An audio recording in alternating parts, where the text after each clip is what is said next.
नमस्कार, स्वागत है आपका आचार्य वाणी में और मैं आचार्य विक्रमादित्य आपके साथ हूँ। और आज का विषय हमारा है वृश्चिक राशि वालों के लिए कैसा रहेगा इस सितंबर का अंतिम भाग। देखिए, सितंबर के अंतिम भाग में कई ग्रहों का परिवर्तन का योग बन रहा है और वृश्चिक राशि वालों के लिए तो बहुत सावधानी की जरूरत है।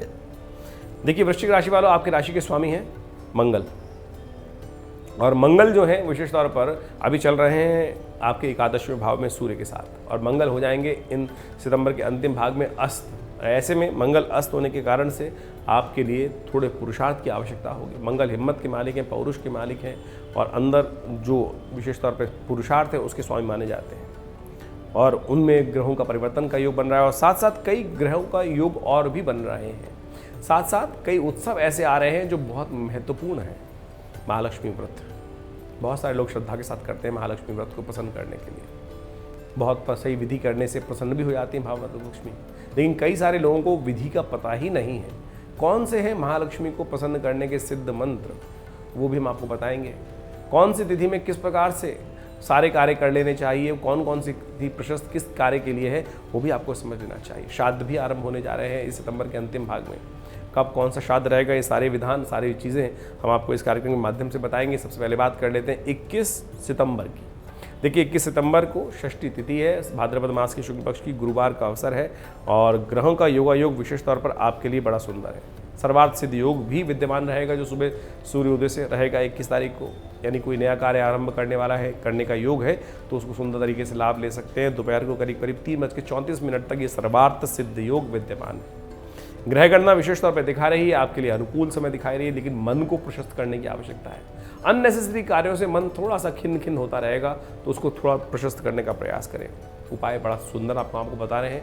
केसर डाल के थोड़े दूध के अंदर उसके द्वारा भगवान शिव का अभिषेक करें, भगवान शिव का आशीर्वाद मिलेगा। ओम नमः शिवाय का मंत्र जप करते हुए ये छोटा सा उपाय करके कल्याण का योग बना सकते हैं। बहुत सुंदर तिथि है, इसका लाभ लीजिए, ये उपाय कर लीजिए, बहुत सुंदर रहेगा। बात कर लेते हैं 22 तारीख की। 22 तारीख की ग्रहण विशेष तौर पर सप्तमी तिथि दिखा रही है। उस दिन सप्तमी तिथि शुक्रवार, भाद्रपद मास के शुक्ल पक्ष की, और साथ साथ इस दिन भद्रा भी विद्यमान रहेगी। इस बात का ध्यान रखना चाहिए कि जो दोपहर को करीब करीब 1:54 से आरंभ होगी, तो नया कार्य आरंभ करने के लिए ये भद्रा थोड़ा सा विघ्न उपस्थित करती है, नए प्रोजेक्ट्स को हाथ में लेने से मना करती है। तो ऐसे में ध्यान रखिएगा, नए प्रोजेक्ट्स को हाथ में लेने से दोपहर के बाद, सुबह सुबह ही ले लीजिए। दोपहर को 1:54 से पहले पहले यदि कोई नया कार्य आ रहा है तो उसको पूर्ण रूप से लेने का प्रयास कीजिए, लेकिन उसके बाद छोटे छोटे नए कार्य ना करें, उसमें कहीं ना कहीं विधान में दिक्कत आएगी और विशेष तौर पर कष्ट होने के योग बन सकते हैं। तो इस बात का ध्यान रखते हुए आपको कार्य करना चाहिए। इस दिन से महालक्ष्मी के व्रत भी आरंभ हो रहे हैं, तो ग्रह गणना विशेष तौर पर दिखा रही है कि आपको विशेष तौर पर महालक्ष्मी को प्रसन्न करने का सुंदर अवसर मिल रहा है। महालक्ष्मी को प्रसन्न करने के लिए अनेक उपाय शास्त्र बताए गए हैं, और ये 16 दिन जो आज से आरंभ हो रहे हैं, क्योंकि आज सप्तमी है, लेकिन रात्रि में शाम के समय अष्टमी विद्यमान हो जाएगी, तो चंद्र व्यापनी अष्टमी जिस दिन हो उस दिन से महालक्ष्मी के व्रत आरंभ करने का शास्त्र में नियम बताया गया है। तो बड़े सुंदर तरीके से इसको आरंभ करिए। महालक्ष्मी का विधि विधान से षोडशोपचार पूजन करें। और ऐसे में इन 16 दिवसों में केवल व्रत करने से काम नहीं चलने वाला, केवल व्रत कर लिया और पूजन कर लिया। मंत्र जप, मंत्र जप में कहा गया भगवान ने, मंत्र जप दृढ़ विश्वास के साथ ये मंत्र जप करें। और ये विश्वास कौन से मंत्र होने चाहिए? महालक्ष्मी को प्रसन्न करने के लिए भृगु जी के द्वारा बनाए गए जो 16 मंत्र हैं, इसीलिए इन मंत्रों की सिद्धि के लिए 16 दिन प्रशस्त किए गए हैं। आमतौर पर जनमानस जो हैं, जो बाबा जी लोग बताते हैं, वो मंत्र तो उनको याद नहीं होते, इसलिए वो मंत्र बताने भूल जाते हैं, विधान करते, लेकिन टीवी के माध्यम से सब ज्ञान बांटते रहते हैं, बाँचते रहते हैं। तो मंत्र भी हम आपको बता रहे हैं, उन मंत्रों का पूर्ण विधान से आप इस अनुष्ठान को करने का प्रयास कीजिए, महालक्ष्मी की कृपा प्राप्त होगी। कहा जाता है कि महर्षि भृगु को भगवती महालक्ष्मी ने श्राप दिया था, जब उन्होंने अपने चरण से भगवान विष्णु की छाती पर आघात किया था कि आपने भगवान विष्णु का अपमान किया है, आज से हम आपका परित्याग कर देते हैं, आज से हम आप पर कृपा नहीं करेंगे। तो उस दिन महर्षि भृगु ने 16 मंत्रों का सृजन किया, विज्ञान का, श्री सूक्त विज्ञान का सृजन किया। जो उस विज्ञान के अनुसार से अनुष्ठान करते हैं, उनके ऊपर भगवती महालक्ष्मी को कृपा करने के लिए बाध्यता आ जाती है, वो करना ही पड़ता है।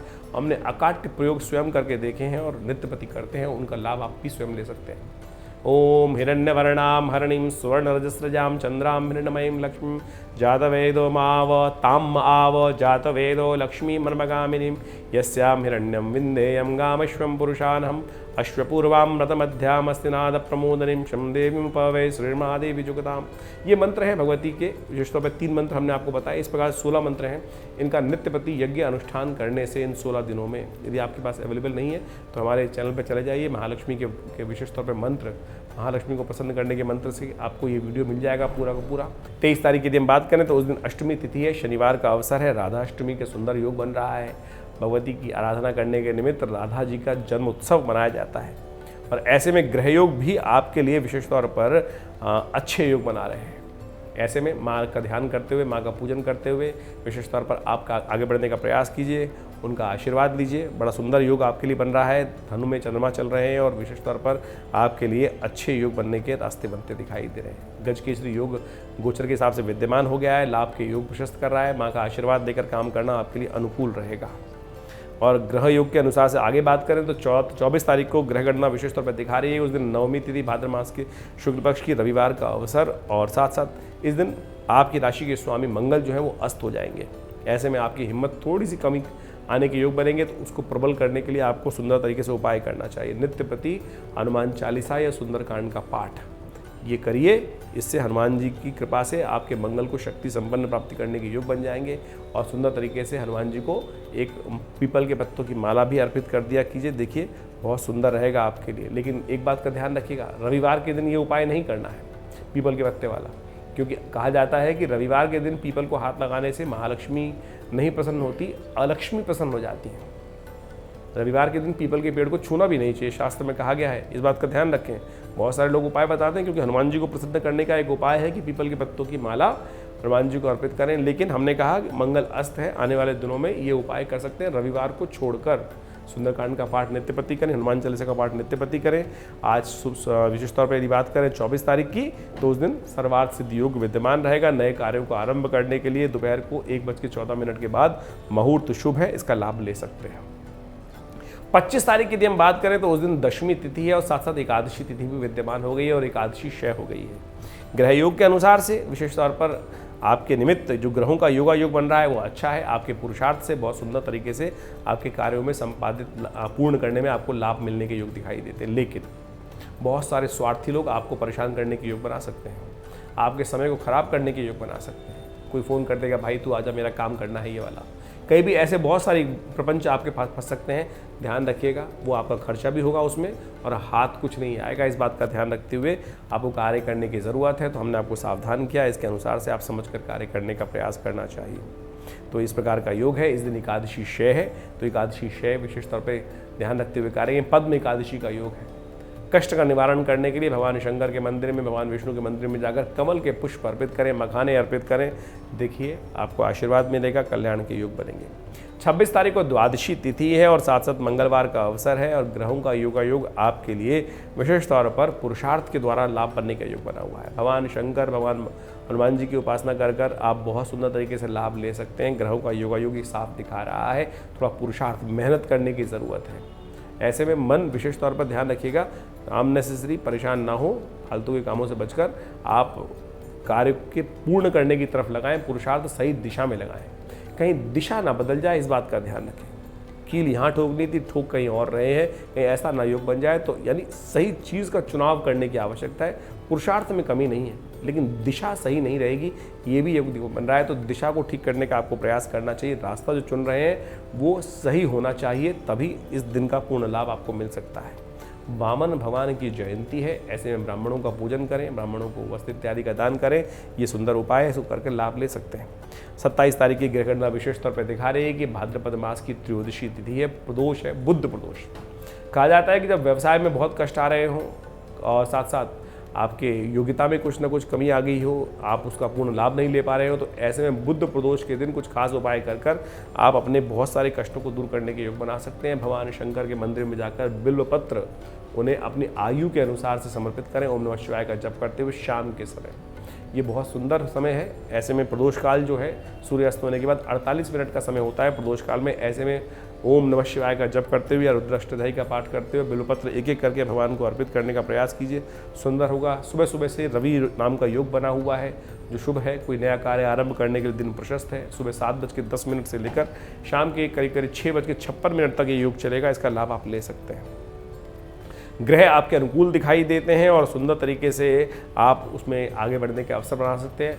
मन को एकाग्र करने की ज़रूरत है। शनि के साथ चंद्रमा आ जाने के कारण से विष योग बन जाता है और ऐसे में विशेष तौर पर मन थोड़ा सा उदासीनता की तरफ चला जाता है। तो सांसारिक बातों से हटाकर मन को विशेष तौर पर अपने कर्म के प्रति सुदृढ़ करने का प्रयास करेंगे तो बहुत सुंदर तरीके से इस समय का भी लाभ आप कमा सकते हैं। 28 तारीख को चतुर्दशी है, अनंत चतुर्दशी का सुंदर योग है। इस दिन विशेष तौर पर भगवान अनंत देव की उपासना की जाती है और कहा जाता है कि जो भी कर्म करते हैं उसका अनंत गुना फल प्राप्त होता है। तो शुभ करने का प्रयास कीजिए। कम से कम इस बात का ध्यान रखें कोई आपके द्वारा अशुभ कर्म ना हो, कोई किसी का अहित ना हो। कर्म 3 प्रकार के शास्त्र में बताए गए हैं, मनसा, वाचा और कर्मणा। कोशिश करें मन से भी किसी का अशुभ ना सोचें, मन से भी किसी का अशुभ ना करें, कोई गलत कार्य ना करें, नहीं तो मन के अनुसार जो कार्य किए जाते हैं, मनेव बंधन कारण मोक्षो शास्त्र कहता है। तो मन के द्वारा भी कोई कार्य करते हैं वो बहुत ज़्यादा आघात देते हैं और मन के द्वारा भी यदि अंदर से कुंठा रखेंगे तो वो बहुत भारी पड़ सकती है। इस बात का ध्यान रखते हुए आपको कार्य करना चाहिए। तो ऐसे में ध्यान रखते हुए कार्य करें। ग्रह योग आपके लिए शनि जो योग है वो विशेष तौर पर कहीं ना कहीं आपको संसारिकता से थोड़ा विरक्त लाने के योग बना सकता है। थोड़ी विरक्ता मन में आ सकती है, कोशिशें करें। संसार बहुत सुंदर है, बहुत सारी चीज़ अच्छी हैं। भक्ति भाव के साथ संसार में सब कुछ देखते हुए कार्य करेंगे तो बहुत सुंदर रहेगा। थोड़ा परमात्मा की उपासना भी कर लें, वो बहुत सुंदर है। सत्य व्रत है इस दिन, पूर्णिमा शाम को विद्यमान हो जाएगी तो कोशिश करें भगवान का व्रत करते हुए उनका पूजन करें, आपके कष्ट दूर होने के योग बनेंगे। वहीं 29 तारीख को पूर्णिमा का अवसर है। भाद्रपद के बाद विशेष तौर पर आश्विन जो भाद्रपद मास की पूर्णिमा का योग है और उसी दिन से विशेष तौर पे समझें कि श्राद्ध आरंभ हो जाते हैं। अपने पितरों के निमित्त श्राद्ध अवश्य करना चाहिए हर व्यक्ति को, चाहे बड़ा है, चाहे छोटा है, चाहे बड़ा है। विशेषतः नहीं ज्येष्ठ भ्राता ही करे ऐसा नहीं है, शायद कोई भी कर सकता है। एक और कष्ट है बहुत सारे लोगों के निमित्त कि बहनें नहीं करती हैं, कहेंगे हमें आज्ञा नहीं है। अरे शास्त्र प्रशस्त है।